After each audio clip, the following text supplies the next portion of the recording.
बिस्मिल्लाहिर्रहमानिर्रहीम। आज हम बात करेंगे कि 11वीं जमात का उर्दू का सिलेबस क्या है। और सिलेबस को डिस्कस करने से पहले ये बात हमारे जहन में रहनी चाहिए कि जो 11वीं जमात का सिलेबस है वो पंजाब टेक्स्ट बुक बोर्ड वालों का तैयार करता होता है, और जो पंजाब भर के जो तमाम तालीमी बोर्ड्स हैं उनके लिए लाजिम है कि वो उस सिलेबस को अडॉप्ट करें और अपने जो तालिब इल्म हैं उनको वो पढ़ाएं। तो ये मौजू जो है वो सिर्फ़ लाहौर बोर्ड्स के तलबा के लिए अहमियत का हामिल नहीं है, बल्कि पूरे पंजाब के जो तालीमी बोर्ड्स हैं वो इसी सिलेबस को मद्देनज़र रखते हुए अपने जो तलबा हैं उनको गाइड करते हैं, उनको इम्तिहान के लिए तैयार करते हैं, उनको पढ़ाते हैं। तो हम जो है वो इसी हवाले से जो है वो सिलेबस को डिस्कस करेंगे। फिर दूसरी बात यह है कि सिलेबस का जानना इसलिए भी ज़रूरी है कि हमारे पास और हमारे सामने जो है वो एक रास्ता मुतय्यन हो कि हमने इस रास्ते पे चलते हुए मंजिल तक पहुंचना है। सबसे पहले ये जानना ज़रूरी है कि जो 11वीं जमात है उसका जो उर्दू का पेपर है वो कितने नंबर का है। तो उर्दू का जो पेपर है वो 100 नंबर का होता है, और उसी हिसाब से जो है वो पंजाब टेक्स्ट बुक बोर्ड वालों ने 11वीं जमात का सिलेबस तैयार किया है। आप सिलेबस को निसाब भी कह सकते हैं। तो इस सिलेबस के हवाले से बात करने से पहले जो है ये बात करता चलूँ कि आपको चाहिए कि आप इस लेक्चर को पूरा सुने ताकि आपको मुकम्मल तौर पे इस बात से आगाही हो कि सिलेबस क्या है 11वीं जमात का। अगर आप दरमियान में लेक्चर छोड़ जाते हैं या आप पूरा नहीं सुनते तो आप जो है वो पूरी बात को समझ नहीं सकेंगे, और जो हमारा मकसद है कि आपको सिलेबस के बारे में बताया जाए वो आपके इल्म में नहीं आ सकेगा। तो आते हैं मौजू की तरफ। जैसे मैंने पहले बात की कि 11वीं जमात का जो सालाना इम्तिहान है, सालाना जो पेपर है वो 100 नंबर का होता है। अब सिलेबस के एतबार से हम जो है वो 11वीं जमात के कोर्स को 4 हिस्सों में तकसीम कर सकते हैं। पहला हिस्सा नसर, दूसरा हिस्सा नज़्म, तीसरा हिस्सा गज़ल, और चौथा हिस्सा जो है वो क़वाइद और ग्रामर के उन्वान से। अब सबसे पहले हम बात करते हैं हिस्सा नसर पे।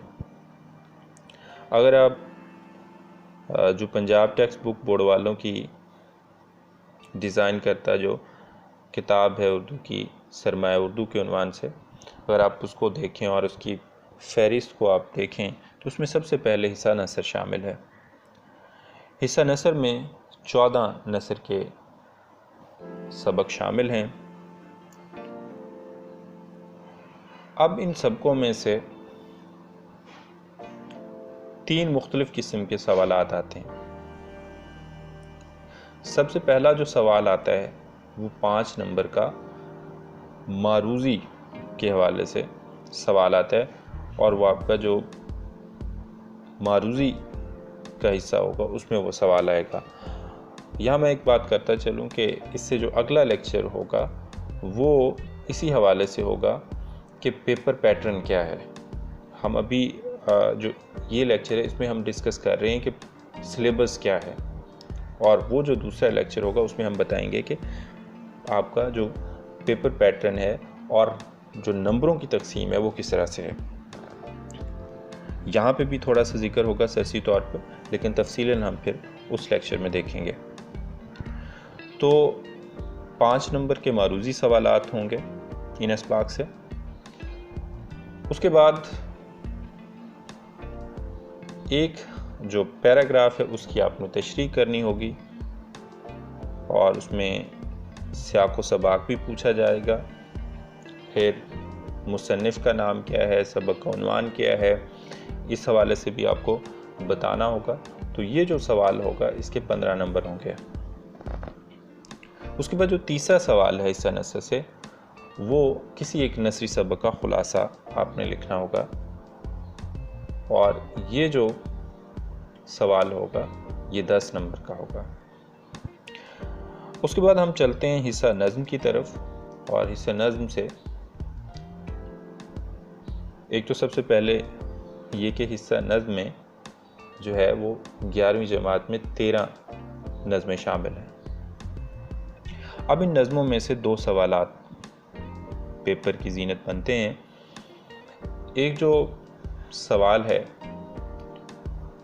वो किसी एक नज़्म में से 2 अशार जो है वो तशरीह के लिए दिए जाते हैं और इन 2 अशार की तशरीह के साथ साथ तालिब इल्मों से ये भी जो है वो पूछा जाता है कि वो इस नज़्म का उन्वान भी लिखें और फिर इस नज़्म के शायर का नाम भी बताएं। जबकि इस हिस्से में से दूसरा सवाल जो आता है वो है कि किसी एक नज़्म का जो है वो आपने खुलासा लिखना होता है और उसके 5 नंबर होते हैं। तो इस तरह हिस्सा नज़्म में से 15 नंबर जो हैं वो इम्तिहान में शामिल होते हैं। अब हम चलते हैं तीसरे हिस्से की तरफ, हिस्सा गज़ल। हिस्सा गज़ल में से सिर्फ एक सवाल आता है जो 10 नंबर का होता है। किसी एक शायर की गज़ल में से 3 अशार जो है वो तशरीह के लिए दिए जाते हैं और तालिब इल्मों से ये गुजारिश भी की जाती है कि वो तशरीह के साथ साथ जो है वो इस गज़ल के शायर का नाम भी तहरीर करें। तो इस तरह इस हिस्से में से सिर्फ 10 नंबर इम्तिहान में शामिल होते हैं। तो अभी तक हमने जो 3 हिस्से डिस्कस किए हैं, हिस्सा नसर, हिस्सा नज़्म और हिस्सा गज़ल, तो अगर आप काउंट करें, आप कैलकुलेशन करें तो इन तीनों हिस्सों में से जो पेपर है वो बनता है 55 नंबर का। अब 45 नंबर कहाँ से आएंगे? तो वो जो 45 नंबर हैं वो आपके आते हैं हिस्सा कवायद से, हिस्सा ग्रामर से। और ग्रामर में क्या कुछ शामिल है उस पे हम जो है वो अब बात करने लगे हैं। हिस्सा ग्रामर में अगर हम मारूजी के हवाले से बात करें तो उसमें क्या चीज़ें पूछी जाती हैं। सबसे पहले उसमें पूछा जाता है तज़कीर व तानीस के हवाले से। 5 नंबर के सवालात होते हैं और मारूजी में आते हैं। तो मारूजी में 5 नंबर जो है आपके आएंगे तज़कीर व तानीस से। और तज़कीर व तानीस क्या है? सादा लफ्ज़ों में मुज़क्कर और मुअन्नस की पहचान। उसके बाद जो 5 नंबर हैं वो मारूजी ही में आते हैं। तशबीह, इस्तारा और तलमी को लेके आप इनको इल्म बयान के कवायद कह लें, आप इनको ग्रामर में शुमार कर लें, आप इनको कवायद कह लें। तो तशबीह, इस्तारा और तलमी, ये जो 3 इस्तिलाहात हैं इनमें से 5 नंबर मारूजी के लिए आते हैं। उसके बाद हिस्सा मारूजी ही में 5 नंबर जो हैं आपके वो शेरी इस्तिलाहात से आते हैं। और शेरी इस्तिलाहात कौन कौन सी हैं जिनको आप 11वीं जमात में पढ़ेंगे? मतला, मक्ता, रदीफ और काफिया। तो इस तरह हम देखते हैं कि तज़कीर व तानीस, इल्म बयान और शेरी इस्तिलाहात में से 15 नंबर जो है वो मारूज़ी के आते हैं, और 15 नंबर के जो मारूज़ी के सवालात हैं वो आप कह लें कि इन हिस्सों में से आते हैं। अब अगर हम 55 में 15 नंबर और शामिल कर लें तो अभी तक हम जो सिलेबस है वो 70 नंबर का हम डिस्कस कर चुके हैं। अब 30 नंबर कहाँ से आएंगे? तो उसमें सबसे पहला जो सवाल है वो 10 नंबर का होता है मुकालमा लिखना, जिसको आप मुकालमा नवीसी कहते हैं, या रुदाद लिखना, या रोज़नामचा लिखना। पेपर में अमूमन जो है वो मुकालमा या रुदाद वो ज़्यादा आते हैं। रोज़नामचा जो है वो कभी कभी पूछा जाता है, लेकिन आपको उसकी तैयारी करनी चाहिए। कम से कम इतना फ़ायदा तो उसका ज़रूर आपको होगा कि आपको पता चल जाएगा कि रोज़नामचा होता क्या है। तो इस तरह 10 नंबर जो हैं वो मुकालमा नवीसी या रुदाद या रोज़नामचा के होंगे। इसके बाद जो सवाल निसाब का हिस्सा है जो हमने पढ़ना है वो है दरख्वास्त लिखें या रसीद लिखें। यानी आप कह लें कि दरख्वास्त लिखना या रसीद निगारी।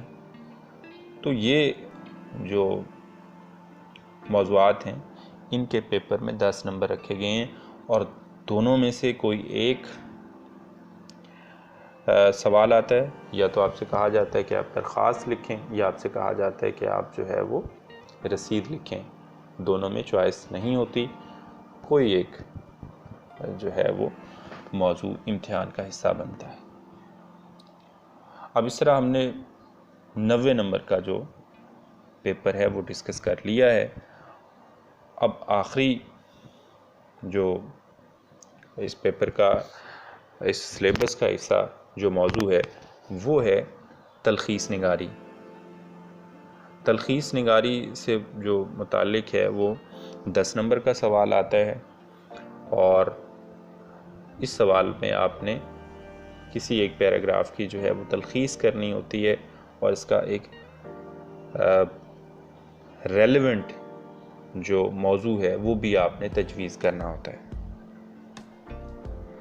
तो इस तरह जो है वो जो 11वीं जमात है, जो इंटरमीडिएट पार्ट 1 है, चाहे वो FA है, चाहे वो FAC है, चाहे वो ICS है, चाहे वो ICOM है, सब के लिए जो है वो यही सिलेबस है। और मैं फिर बात करता चलूँ, मैं फिर दोहराता चलूँ कि ये जो सिलेबस है ये सिर्फ़ लाहौर बोर्ड के तालिब इल्मों के लिए नहीं है, बल्कि ये पंजाब भर के तालीमी बोर्ड्स का जो है वो सिलेबस है।